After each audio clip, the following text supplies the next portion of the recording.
Bismillahirrahmanirrahim. Assalamualaikum warahmatullahi wabarakatuh. Halo teman-teman, perkenalkan nama saya Vina Alfiani. Saya dari kelas 6 PAIJ. Di ini saya akan menjelaskan tentang materi hubungan model pembelajaran dengan teori pembelajaran.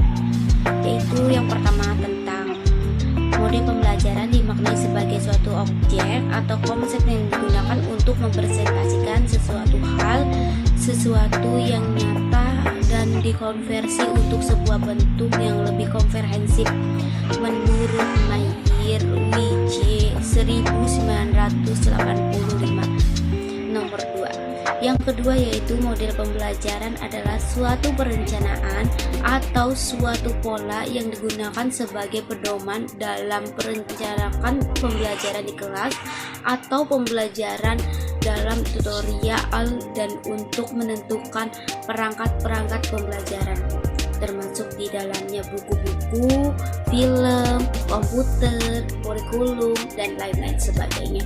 Menurut Joy Kay 1992 nomor 4. Dan yang ketiga yaitu menurut Trianto, fungsi model pembelajaran adalah sebagai pedoman bagi perancang pengajar antara guru dalam melaksanakan pembelajaran.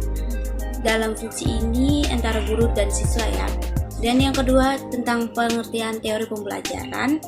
Ada beberapa pengertian teori pembelajaran menurut para ahli.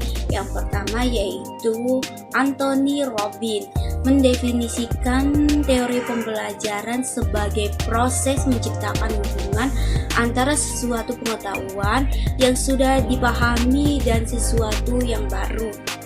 Yang kedua, menurut pandangan Anthony Robbins senada dengan apa yang dikemukakan oleh Jeremy Bruner dalam Robbins dan Hawkwood 1999 bahwa teori pembelajaran adalah suatu proses aktif di mana mahasiswa atau siswa membangun, mengkonstruksi pengetahuan baru berdasarkan pengalaman atau pengetahuan yang sudah dimilikinya. Yang ketiga yaitu belajar secara umum diartikan sebagai perubahan pada individu yang sudah terjadi atau yang sudah berpengalaman, bukan karena keseluruhan.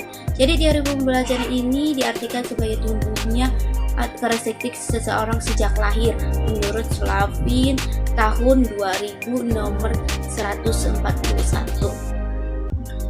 Dapat disimpulkan menurut beberapa para ahli tersebut, teori pembelajaran diartikan sebagai proses perubahan sesuatu tetap dari yang belum tahu menjadi tahu, dari yang belum paham menjadi paham, dari kurang terampil menjadi lebih terampil, dan dari kebiasaan lama menjadi kebiasaan baru secara bermanfaat dan bagi lingkungan maupun individu sendiri. Dan ada beberapa ciri-ciri khusus model pembelajaran. Yang pertama rasional, teoritis, praktis yang disusun oleh para pencipta atau pengembangnya. Yang kedua yaitu landasan pemikiran tentang apa dan bagaimana siswa belajar. Yang ketiga yaitu tingkah laku mengajari yang diperlukan agar model tersebut dapat dilaksanakan dengan berhasil. Dan yang keempat yaitu lingkungan belajar yang diperlukan agar tujuan pembelajaran itu dapat tercapai.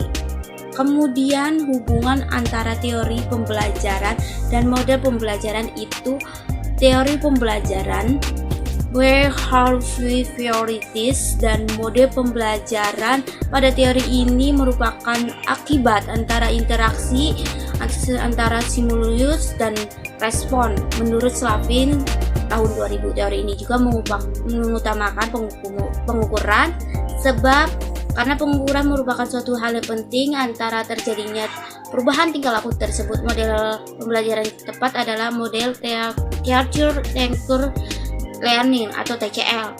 Misalnya pada saat belajar biologi tentang ciri-ciri tumbuhan, monokotil guru tersebut hanya menjelaskan atau mendemonstrasikan materi pembelajaran tersebut dari awal sampai akhir, sehingga murid hanya diam mengamati sendiri.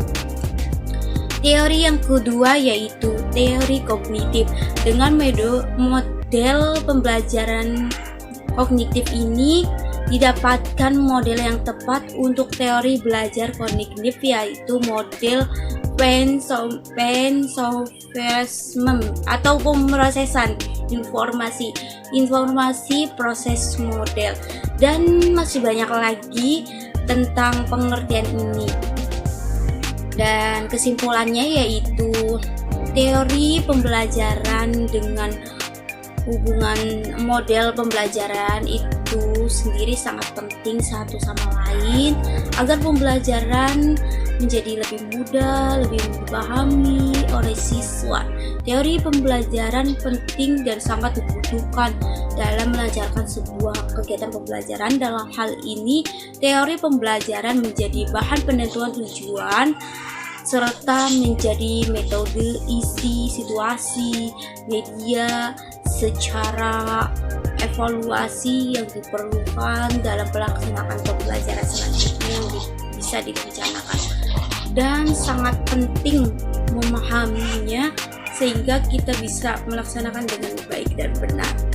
Sekian materi yang bisa saya sampaikan, kurang lebihnya saya mohon maaf. Saya akhiri. Wabillahi taufik wal hidayah. Wassalamualaikum warahmatullahi wabarakatuh. Dadah, sampai jumpa.